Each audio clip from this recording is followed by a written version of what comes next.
وعلیکم السلام ورحمۃ اللہ وبرکاتہ۔ حرم مکی حرم مدنی کی وضاحت فرمائیں کہ اگر مسلم حرم مکی و حرم مدنی یا کسی میں داخل ہو سکتے ہیں۔ محترم بھائی، اس مسئلے میں کافی سارا اختلاف ہے اور اس بارے میں کچھ روایتیں بھی بیان کی جاتی ہیں۔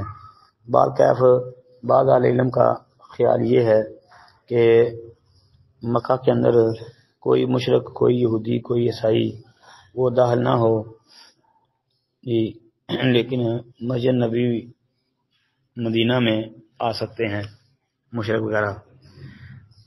حضرت عمر رضی اللہ تعالی عنہ جو ہیں انہوں نے جو ہے یہود و نصارہ کو بھی جزیرہ عرب سے نکال دیا تھا، جس طرح کہ مفسرین نے لکھا ہے تفسیر ابن کثیر، یا ایھا الذین آمنوا انما المشرکون نجس فلا یقربوا المسجد الحرام بعد عامہم ھذا، اس کو پڑھیں اور اس کے تحت بھی جو روایتیں مفسرین نے ذکر کی ہیں وہ بھی پڑھ لیں۔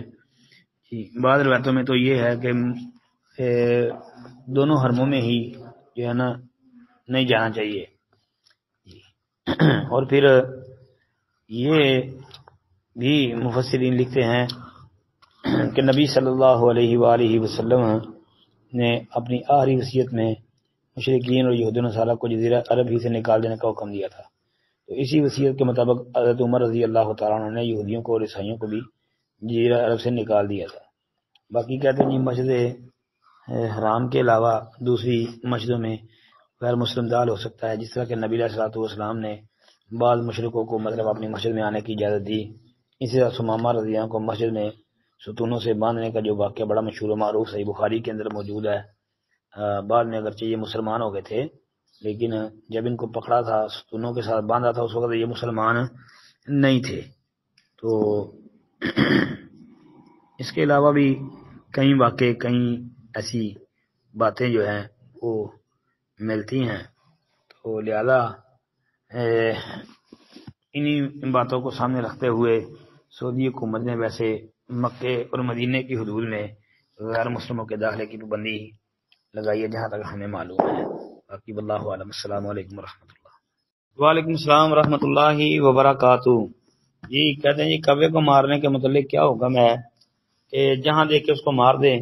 جی ایسا تو ہمیں نہیں پتا کہ جہاں دیکھے اس کو مار دیں، یہ لفظ تو ہمارے علم میں نہیں ہے کہ کسی حدیث میں ایسے آتے ہوں کہ اللہ کے رسول علیہ السلام نے فرمایا جہاں کوا دیکھو تو اس کو مار دو، ایسا تو نہیں۔ البتہ کوا جو ہے یہ فواسق میں سے ہے، یعنی فاسق قسم کے ہیں، تو ان کو مارنا ویسے جائز ہے۔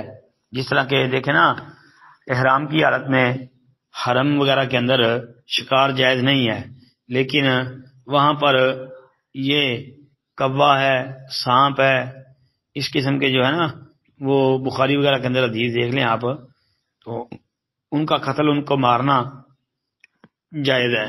جی انشاءاللہ کوئی وقت نکال کے نا وہ بخاری والی حدیث بھی انشاءاللہ سینڈ کروں گا کوشش کر کے انشاءاللہ۔ السلام علیکم ورحمۃ اللہ۔ وعلیکم السلام ورحمۃ اللہ وبرکاتہ۔ محترم بھائی نے یہ جی ایک پوسٹ بھیجی ہے، نبی صلی اللہ علیہ وسلم نے فرمایا اذا دعا الرجل لاخیہ بظہر الغیب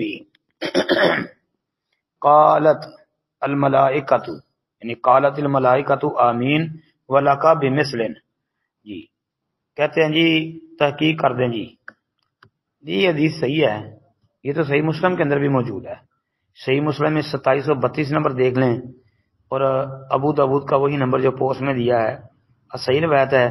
سیدہ ام الدرداء رضی اللہ تعالی عنہا بیان کرتی ہیں کہ میرے آقا سیدنا ابو الدرداء رضی اللہ عنہ نے بیان کیا، انہوں نے کہا کہ نبی علیہ الصلوۃ والسلام سے سنا، آپ فرماتے تھے جب کوئی شخص اپنے بھائی کے لیے غائبانہ دعا کرتا تو فرشتے کہتے ہیں آمین، اے اللہ قبول فرما اور تجھے بھی یہ کچھ حاصل ہو۔ یہ صحیح حدیث ہے۔ السلام علیکم ورحمۃ اللہ۔